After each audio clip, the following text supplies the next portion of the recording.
이 시간에 하나님의 말씀을 함께 보시겠습니다.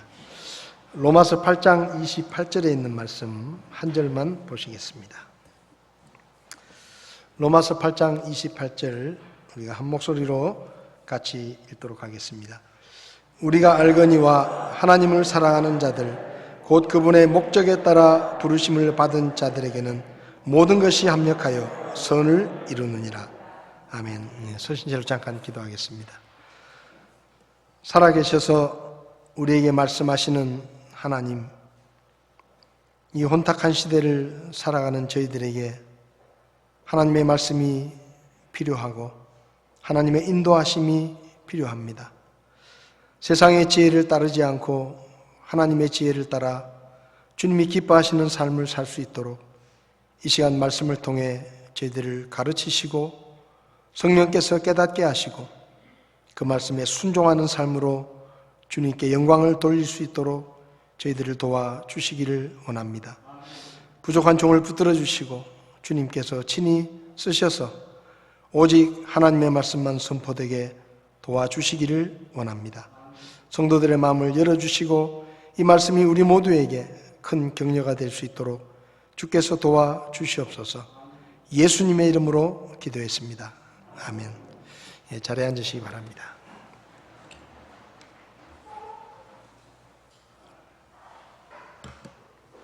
오늘은 우리 교회가 세워진 지 47주년을 기념하는 창립기념주일입니다.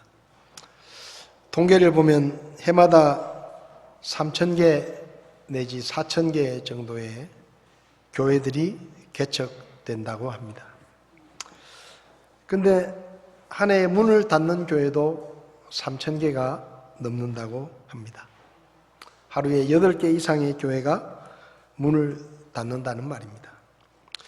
개척되는 교회들 중에 살아남은 교회들도 70 내지 80%는 다른 교회의 도움을 받아야 유지가 되는 미자립 교회 상태이고 그 중에 1% 정도만 자립에 성공한다라는 통계가 나와 있습니다.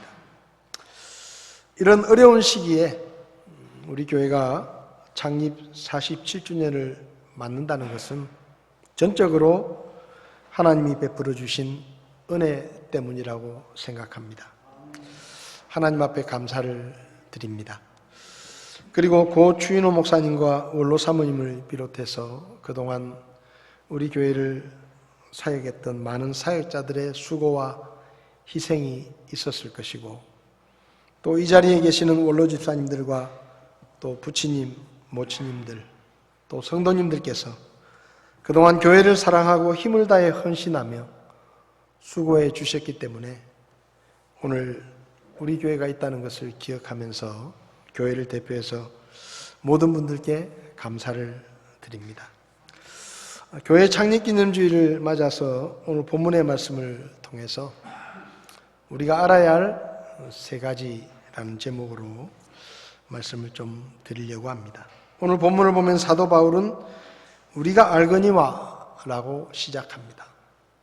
우리가 안다는 것이죠.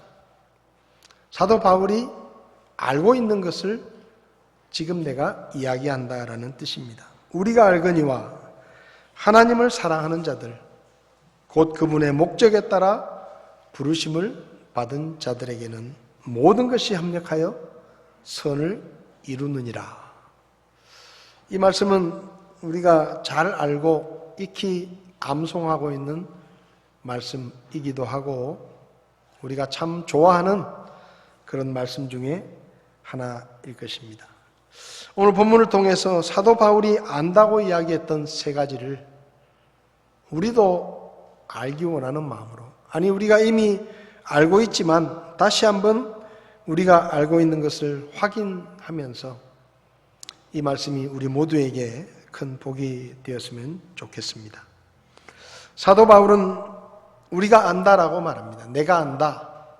무엇을 아는가 하면 첫 번째로 하나님은 살아계시는 하나님이시다 하는 것을 안다라고 사도 바울은 말합니다.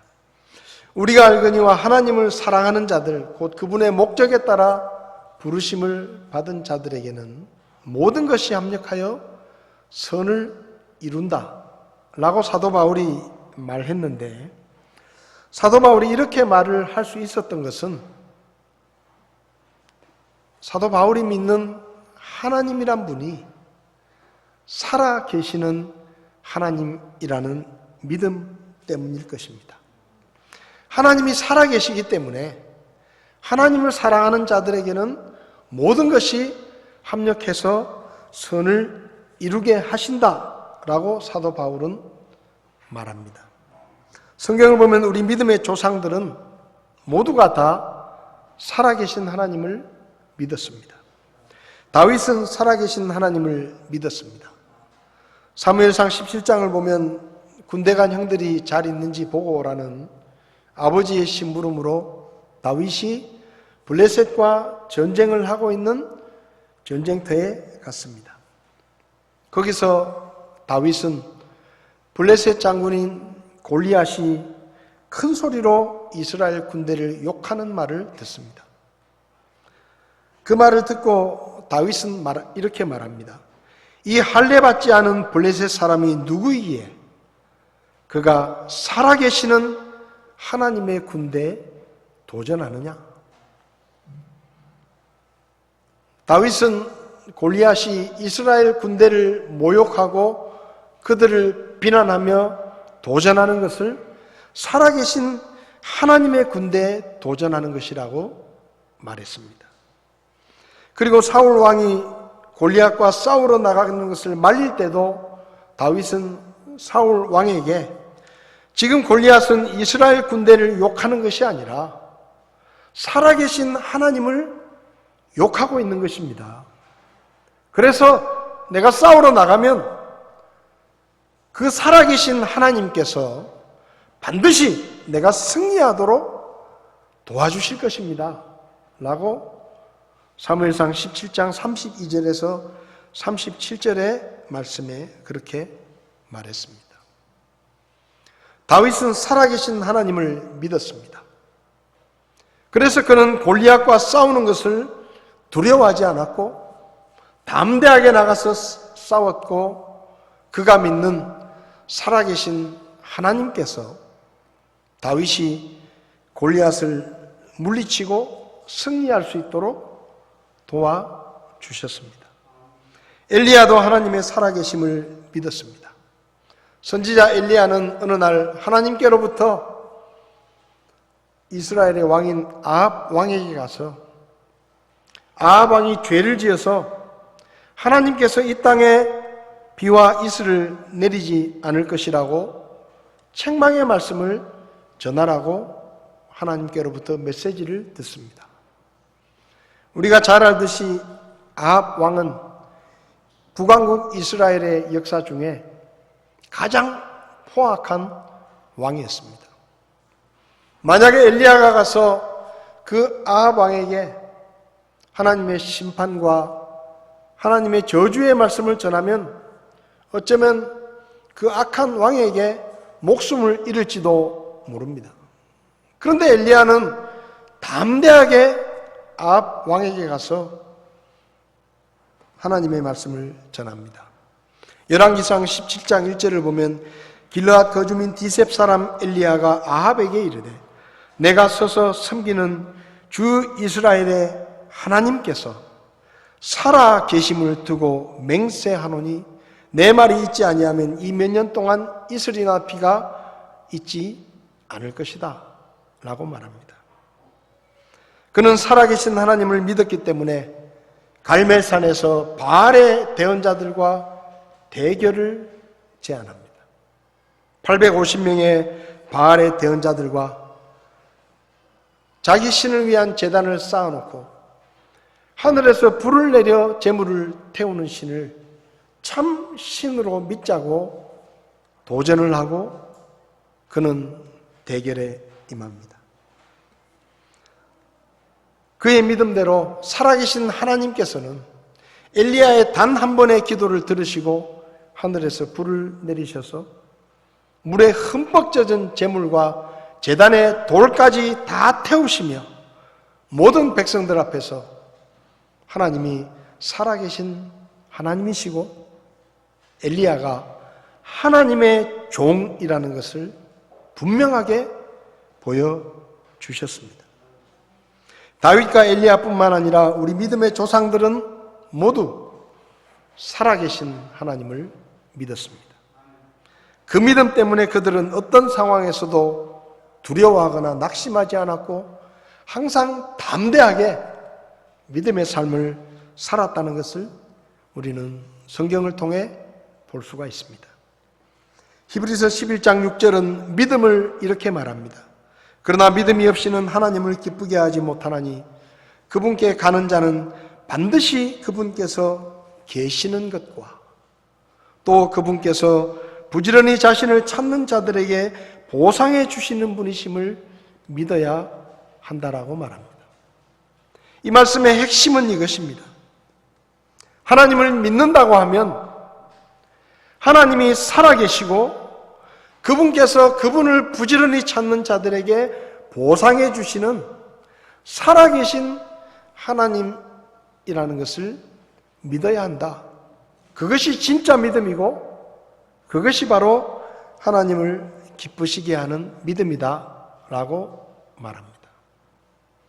오늘 우리 교회가 창립 47주년을 맞을 수 있는 가장 큰 이유는 우리 교회가 살아계신 하나님의 교회이기 때문입니다. 마태복음 16장에서 예수님은 내가 내 교회를 세우리니 지옥의 문들이 그것을 이기지 못할 것이다 라고 말씀하셨습니다. 그리고 예수님께서 세우신 그 교회는 2000년이 지난 지금까지 전 세계 방방곡곡에 세워져서 복음을 전하고 있습니다. 저는 고 추인호 목사님과 우원린 선교사님께서 지금으로부터 47년 전인 1974년 5월 12일에 영적으로 척박한 땅인 이 대구 땅에 우리 교회를 개척하신 것이 하나님의 뜻이었다고 믿습니다. 그렇게 세워진 하나님의 교회를 하나님께서 지금까지 지켜주시고 보호해 주시고 도와주셨기 때문에 우리는 오늘 47주년 예배를 드리며 하나님께서 살아계신 분이라는 것을 다시 한번 확인하고 있는 것입니다. 우리는 예상치 못한 코로나 사태를 맞아서 1년이 넘도록 여러 가지 어려움을 겪고 있습니다. 많은 목사님들이 이 코로나 시대가 나아지더라도 사역의 환경은 더 어려워질 것이라고 말합니다. 그러나 우리는 두려워하거나 낙심할 필요가 없습니다. 왜냐하면 우리가 믿고 섬기는 하나님은 죽은 우상이 아니라 살아계신 하나님이시고 그 살아계신 하나님이 우리 대구 성서 침례교회의 주인이시기 때문에 우리가 믿음의 조상들로부터 물려받은 구원의 복음과 믿음의 교리를 변질시키지 않고 하나님의 말씀에 순종하며 주님이 기뻐하시는 교회를 세우기 위해서 애쓴다면 하나님께서 우리를 지키시고 우리를 도와주실 것을 우리가 알기 때문입니다. 성도 여러분, 우리가 믿고 섬기는 하나님은 죽은 우상이 아닙니다. 모양만 있는 거짓 신이 아닙니다. 우리가 믿고 섬기는 하나님은 살아계신 하나님이십니다. 하나님의 살아계심을 믿는다면 우리도 다윗처럼 엘리야처럼 능력 있는 삶을 살 수 있을 것이고 아무것도 두려워하거나 낙심하지 않는 믿음의 삶을 살게 될 것입니다. 코로나 시대 여러 가지로 모든 것이 불확실한 이 시대 속에서 우리는 살아계신 하나님을 바라볼 수가 있어야 합니다. 우리가 믿고 섬기는 하나님, 사도 바울은 말합니다. 나는 압니다. 나는 안다. 너희들도 안다. 우리가 믿고 섬기는 하나님이 죽은 우상이 아니라 살아계신 하나님이시라는 것을 나도 알고 너희들도 알고 있지 않느냐? 라고 사도 바울은 이야기하고 있는 것입니다. 두 번째로 사도 바울은 하나님을 사랑하는 사람들을 아신다라고 말씀합니다. 오늘 본문을 보면 우리가 알거니와 하나님을 사랑하는 자들 곧 그분의 목적에 따라 부르심을 받은 자들에게는 모든 것이 합력하여 선을 이룬다고 말씀했습니다. 이 말씀은 하나님께서 그분을 사랑하는 자들과 그분의 목적에 따라 부르심을 받은 자들에게 모든 것이 합력해서 선을 이루게 하신다는 말씀입니다. 그러면 하나님께서 하나님을 사랑하는 자들을 또 하나님의 목적에 따라 부르심을 받은 자들을 아셔야 그들을 축복하시고 그들의 모든 것이 합력해서 선을 이루게 하실 것이 아니겠습니까? 누가 하나님을 사랑하는 사람인지, 누가 주님의 뜻에 따라 부르심을 받은 사람인지를 모른다고 하면 어떻게 하나님께서 그 사람들을 콕 찍어서 모든 것이 합력해서 선을 이루도록 도와주시겠습니까? 그러니까 사도 바울은 지금 이렇게 말하는 거예요. 하나님이 누가 그분이 사랑하는지를 아신다. 그리고 누가 그분의 목적에 따라 부르심을 받고 구원받은 하나님의 자녀인지를 하나님은 다 아신다 라고 말씀하는 것입니다. 출애굽기 33장 17절을 보면 하나님께서 모세에게 말씀하실 때 이렇게 말씀하십니다. 주께서 모세에게 이르시되 내가 말한 이 일도 내가 하리니 내가 내 눈앞에서 은혜를 입었으며 또 내가 너를 이름으로 아느니라. 무슨 말입니까? 하나님께서 모세라는 사람을 개인적으로 아신다는 말씀입니다. 출애굽기 3장에서 하나님께서 불타는 떨기나무에서 모세를 부르셨는데 그때 하나님께서 이렇게 부르셨습니다. 모세야, 모세야. 하나님께서 모세가 어디 있는지를 아셨고 모세의 이름이 모세라는 것을 아셨고 무엇보다 그가 하나님을 사랑하고 하나님께서 일을 맡기실 때 그가 순종할 사람이라는 것을 하나님이 아셨습니다. 그래서 모세에게 찾아가셔서 이렇게 부르신 거예요. 모세야, 내가 너를 이름으로 안다라고 말씀하셨던 그 하나님께서 모세에게 찾아가셔서 모세야, 모세야 그렇게 부르십니다. 사무엘상 16장을 보면 하나님께서 왕으로 세우신 사울 왕이 교만해지고 불순종하니까 하나님께서 그를 버리시고 새로운 왕을 세우실 계획을 가지시고 사무엘을 하나님이 정해놓으신 새로운 왕에게로 보냅니다. 베들레헴에 가라. 베들레헴에 가면 이새라는 사람이 살고 있을 것이다. 내가 그 이새라는 사람의 아들들 중에 하나를 왕을 삼을 것이다. 하나님께서 그렇게 말씀하세요. 그래서 사무엘에게 네 뿔의 기름을 채우고 베들레헴 이새에게로 가라. 그 아들들 중에 하나가 내가 다음 왕으로 세울 사람이다 라고 말씀하십니다. 베들레헴은 유대 땅 조그마한 시골 마을입니다. 근데 하나님은 그 작은 시골 마을에 살고 있는 이새라는 사람을 아셨고 이새의 8명의 아들 중에 막내인 다윗을 아셨습니다. 그래서 사무엘을 다윗에게 보내시는 거예요. 기름에 뿔을 채우고 가서 내가 다음 왕으로 정해놓은 그 사람에게 기름을 부어서 왕으로 세우라. 시편 139편에서 다윗은 이렇게 고백합니다. 오 주여, 주께서 나를 살피시고 나를 아셨나이다. 주께서 나의 앉고 일어선을 아시고 멀리서도 나의 생각을 이해하시오며 나의 행로와 나의 눕는 것을 둘러싸심으로 나의 모든 길을 익히 아시오니 보소서, 오 주여, 내 혀의 말 중에 주께서 알지 못하는 것이 단 하나도 없나이다. 성도 여러분, 하나님이 우리를 아십니다. 우리 이름을 아십니다. 저는 하나님께서 저를 부르실 때 야! 그렇게 부르시지 않는다고 믿습니다. 어이 거시기야! 얘야! 하나님은 저를 그렇게 부르지 않으십니다.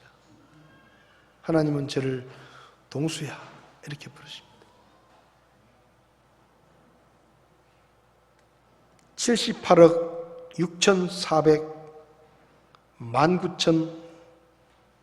78억 6,400만 9,859명 지금 이 지구에 살고 있는 사람들의 숫자입니다.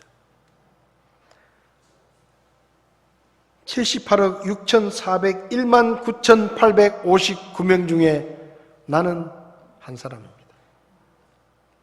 근데 놀라운 것은 하나님께서 내 이름을 아시고 내가 어디 사는지를 아시고 내가 앉고 일어서는 것을 아시고 내가 길을 가고 있는지 누워 있는지 내가 무엇을 생각하고 있는지 내가 무엇을 행하고 있는지 내가 어떤 형편에 있는지 어떤 처지에 있는지 내가 얼마나 주님을 사랑하는지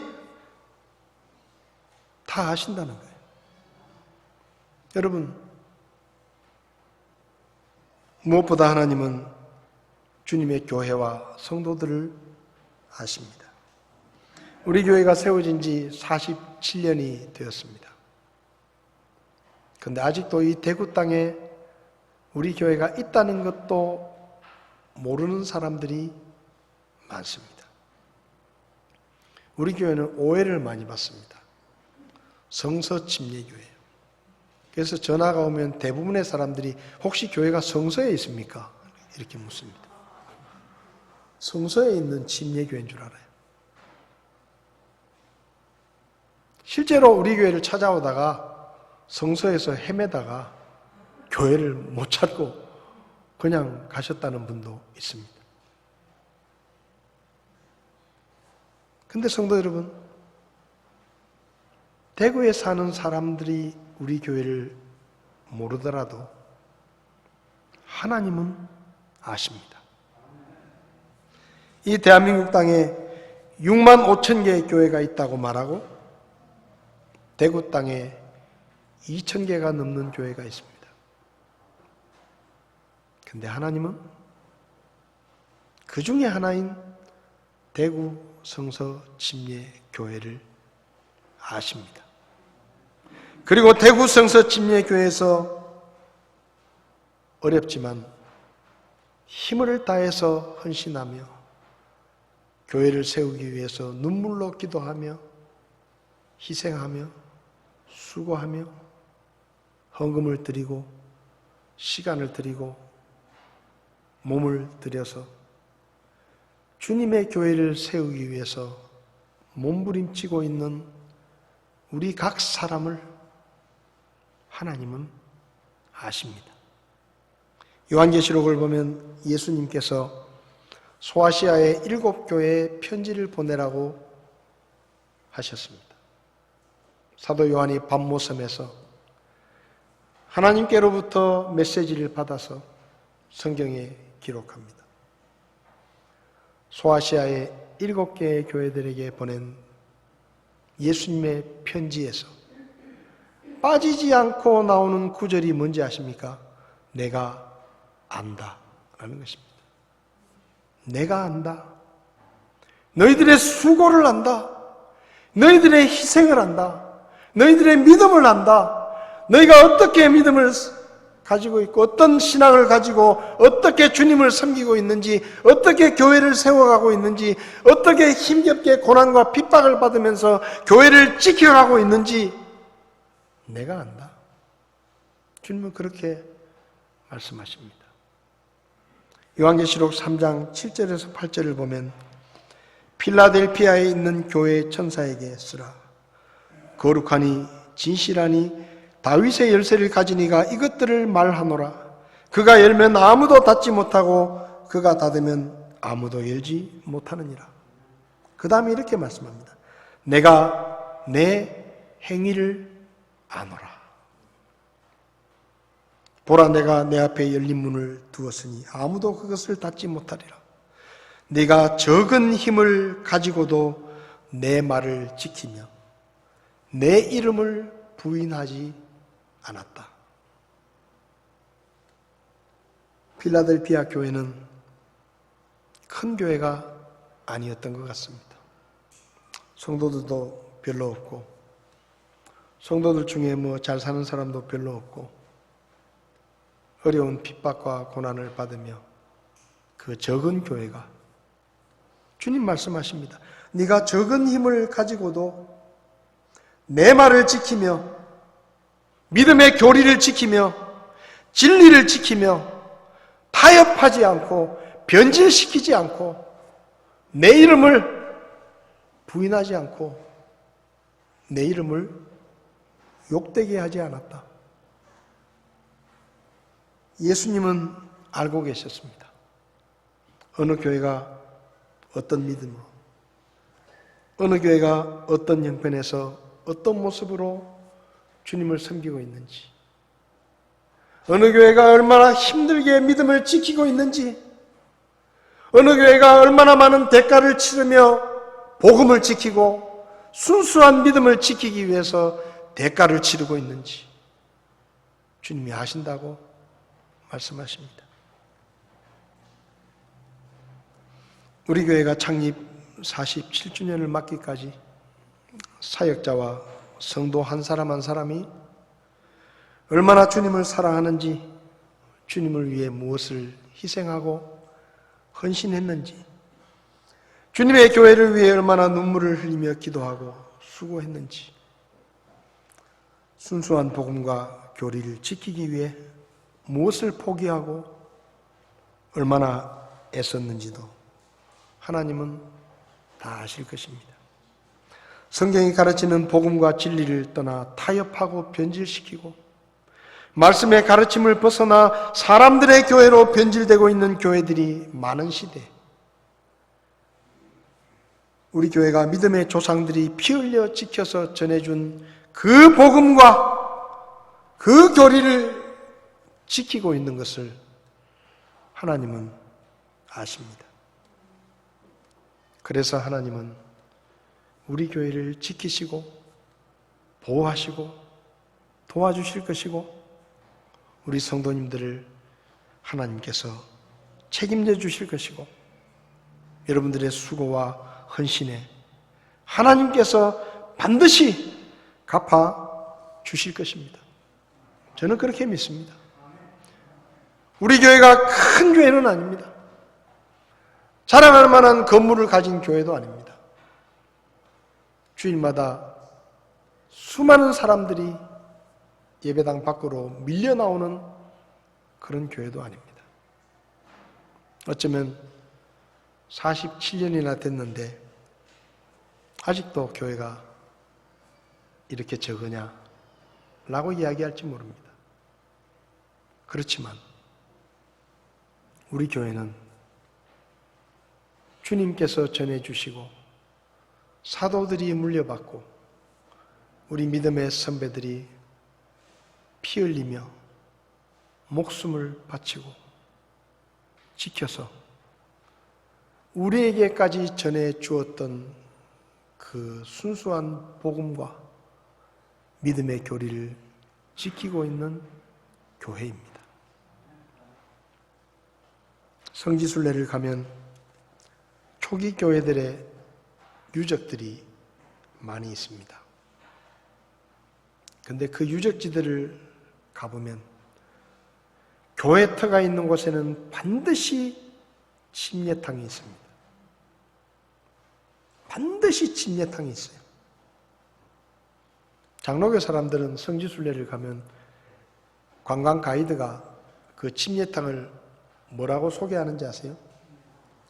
세례 주던 곳이라고 소개합니다.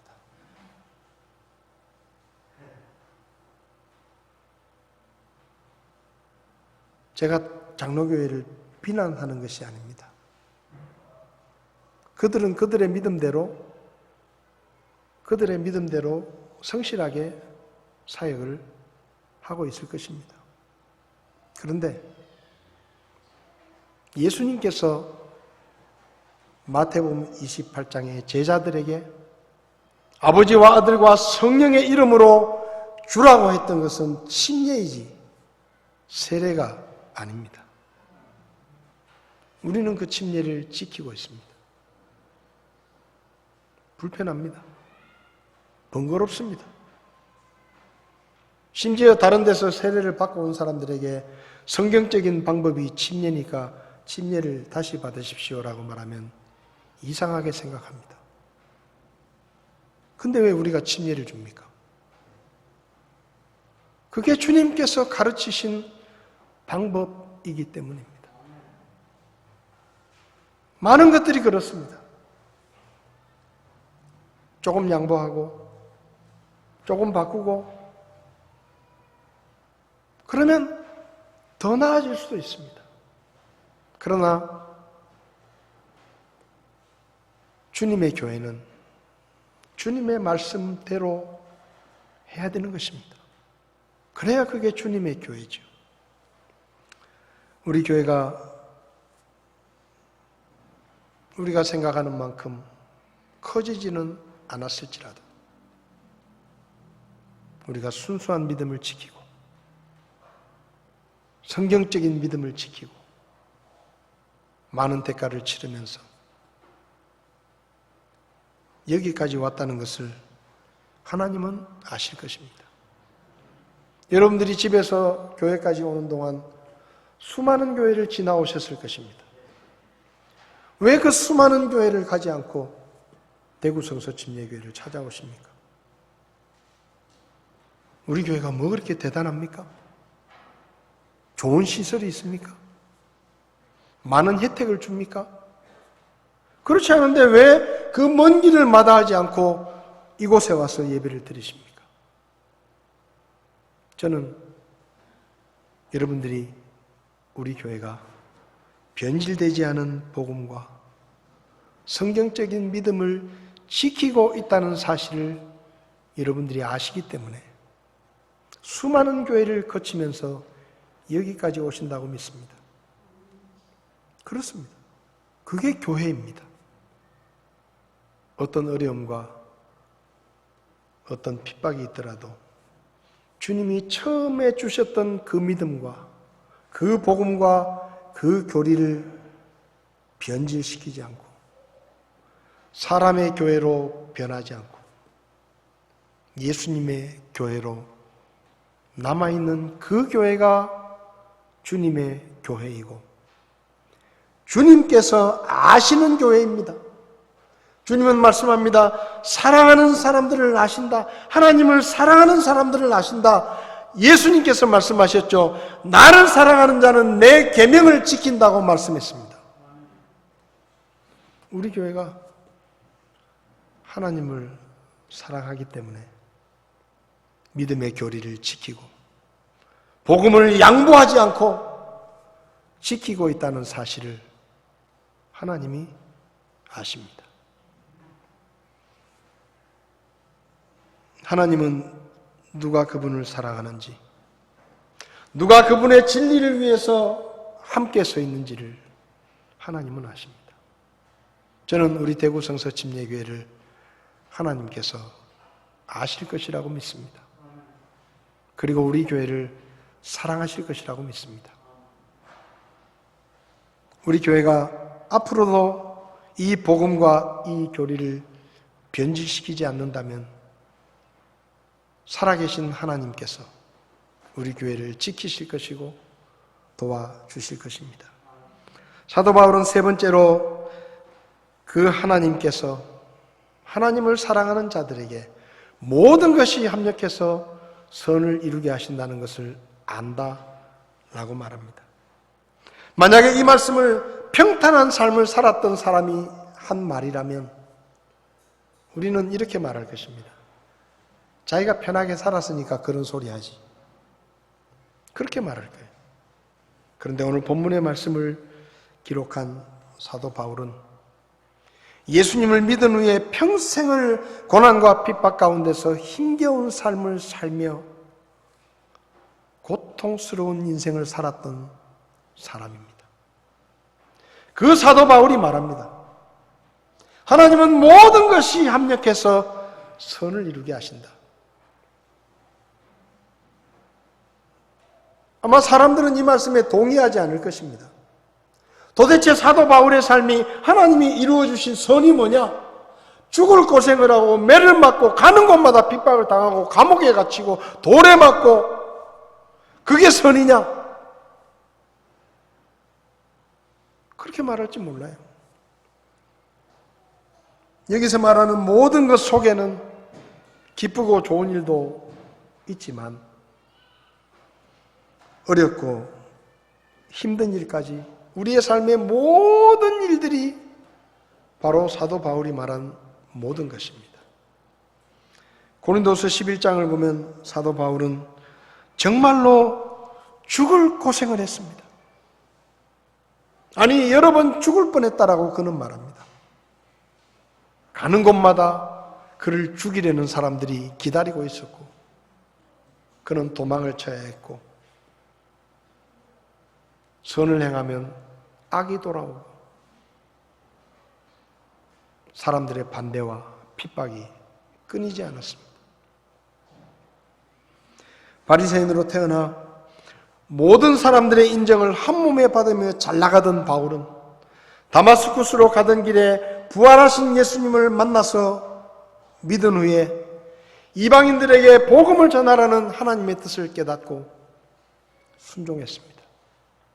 그런데 그게 문제였습니다. 하나님의 말씀에 순종한 그 순간부터 사도 바울의 삶은 우리가 생각하는 기쁘고 좋은 일은 하나도 없었습니다. 고난과 핍박, 불행과 고통이 끊이지 않았습니다.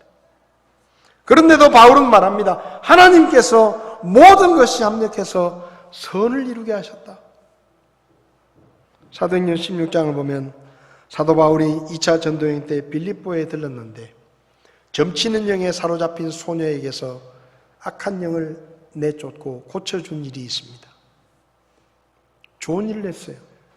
근데 돌아온 결과는 그 소녀를 이용해서 돈벌이를 하던 사람들이 바울과 실라를 붙잡아서 고소를 하고 바울과 실라는 붙잡혀가서 채찍을 많이 맞고 감옥에 갇힙니다. 여러분, 그게 선입니까? 근데 사도행전 16장에 그날 빌립보에서 무슨 일이 일어나는지 아세요? 바울과 실라가 한밤중에 감옥에서 찬송하고 기도했을 때 지진이 나고 감옥의 문이 열리고 죄수들이 도망치지 않아서 빌립보 간수가 구원을 받습니다. 그리고 그의 가족들이 구원을 받고 침례를 받습니다.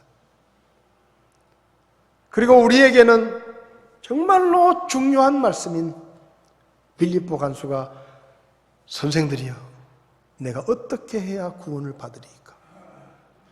주 예수 그리스도를 믿으라. 그리하면 네가 구원을 받고 내 집이 구원을 받으리라. 웬만한 예배당 앞에 쓰여 있는 사도행전 16장 31절의 말씀이 바로 그때 기록됐습니다.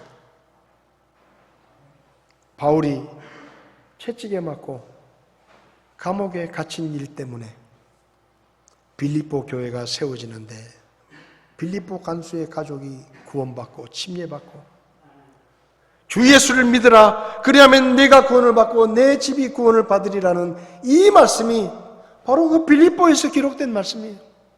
만약에 빌립보에서 사도 바울이 당한 고난이 없었다면 이 말씀은 없었을지도 모릅니다.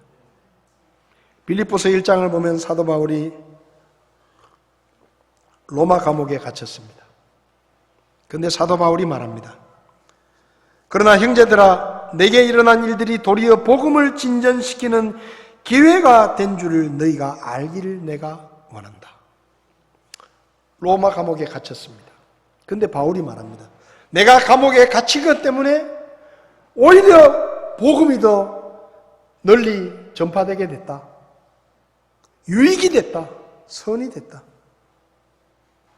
내가 잡혔다는 일을 듣고 형제들 중에 어떤 이들은 나를 보고 더 담대하게 복음을 전하게 됐고, 그리고 그동안 내 이름에 눌려서 빛을 보지 못하던 사람들이 나를 시기해서 이 기회에 내가 주도권을 잡아야 되겠다는 그런 시기심을 가지고 복음을 열심히 전하는 사람들도 생겨났다. 그리고 무엇보다 내가 로마 감옥에 갇히고 나니까 아무도 복음을 전할 수 없었던 로마 시위대 그들에게 내가 복음을 전할 기회가 찾아왔다. 바울은 그렇게 말합니다. 내가 옥에 갇혔지만 하나님은 그것을 선으로 바꾸셨다라고 말합니다.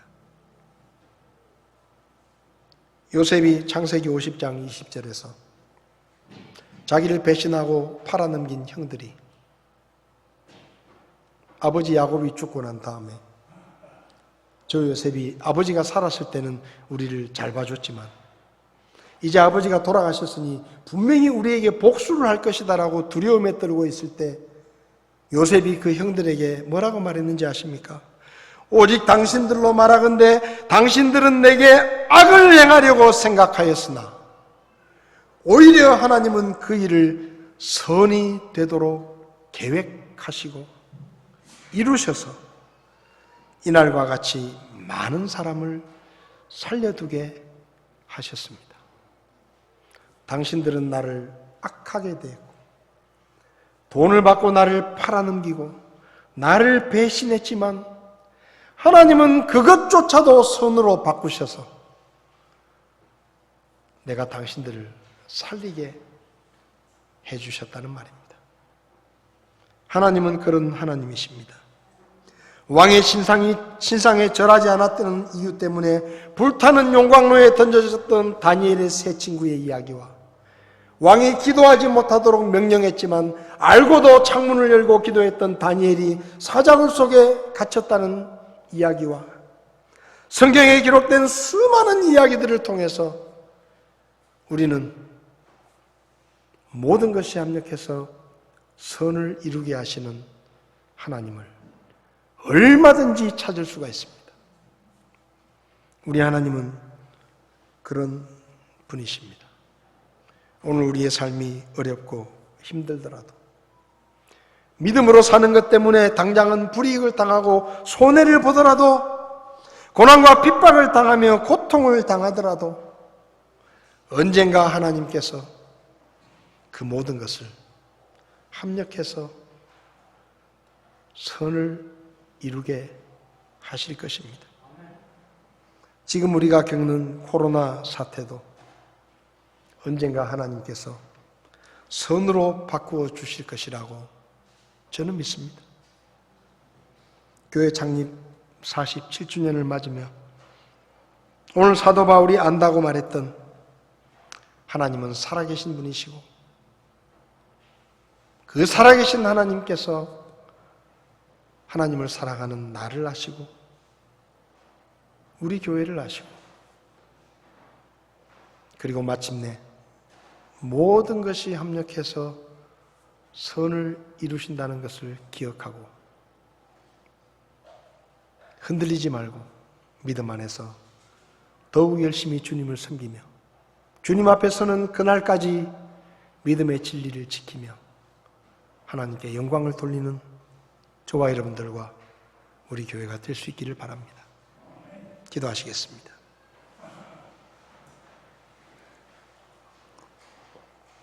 다 눈을 감으십시오.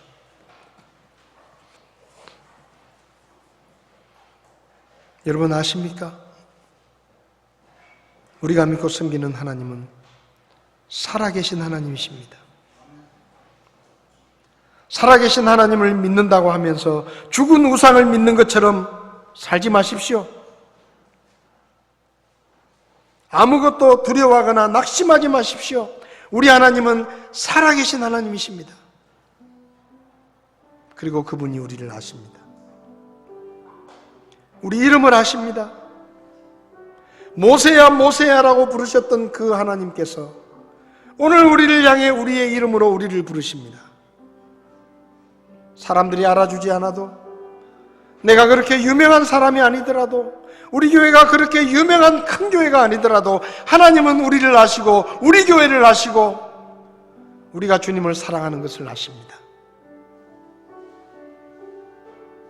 그리고 그 신실하신 하나님께서 모든 것이 합력해서 선을 이루게 하실 것입니다. 지금 우리의 삶이 고달프고 어렵고 힘겹고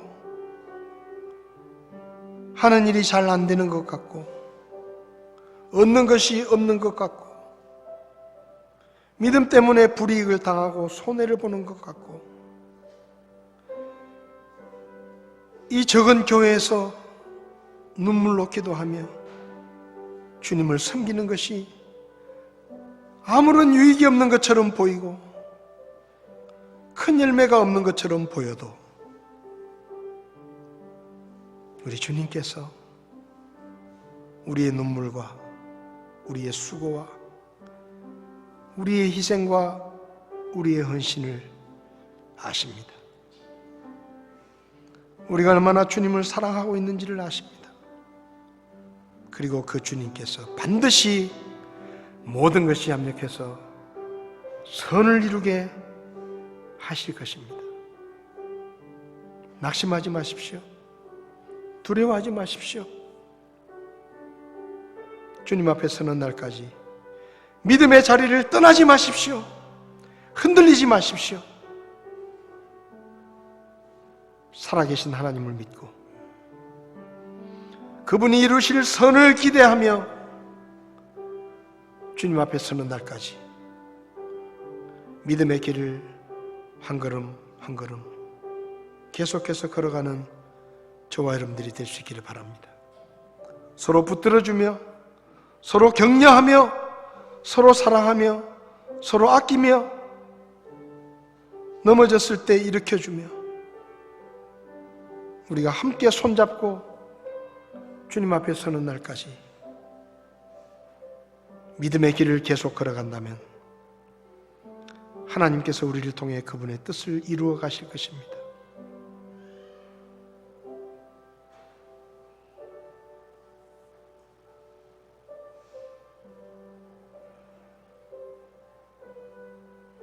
교회를 세우시고 오늘까지 지켜주시고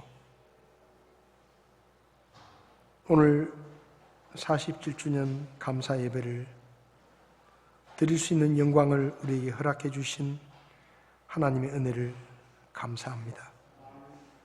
우리 교회를 위해 수고하셨던 많은 사역자들과 또 원로 집사님들과 부치님들, 모치님들, 또 성도님들 하나님께서 한 분 한 분 우리의 수고를 아시고 우리의 눈물을 아시고 우리의 기도와 우리의 헌신을 아신다고 말씀해 주셔서 감사합니다. 살아계신 하나님께서 모든 것이 합력해서 선을 이루게 하시는 그 하나님께서 여기까지 우리를 도와주셨으니 앞으로도 주님 앞에 서는 날까지 우리를 지키시고 보호하시고 도와주시며 모든 것이 합력해서 선을 이루게 하실 것을 기대하며 믿음으로 살아갈 수 있도록 저희들을 도와주시옵소서. 모든 영광과 찬양과 감사를 우리 교회의 주인이신 우리 하나님 앞에 돌려드리며 귀하신 예수님의 이름으로 기도했습니다. 아멘. 예배를 마치겠습니다.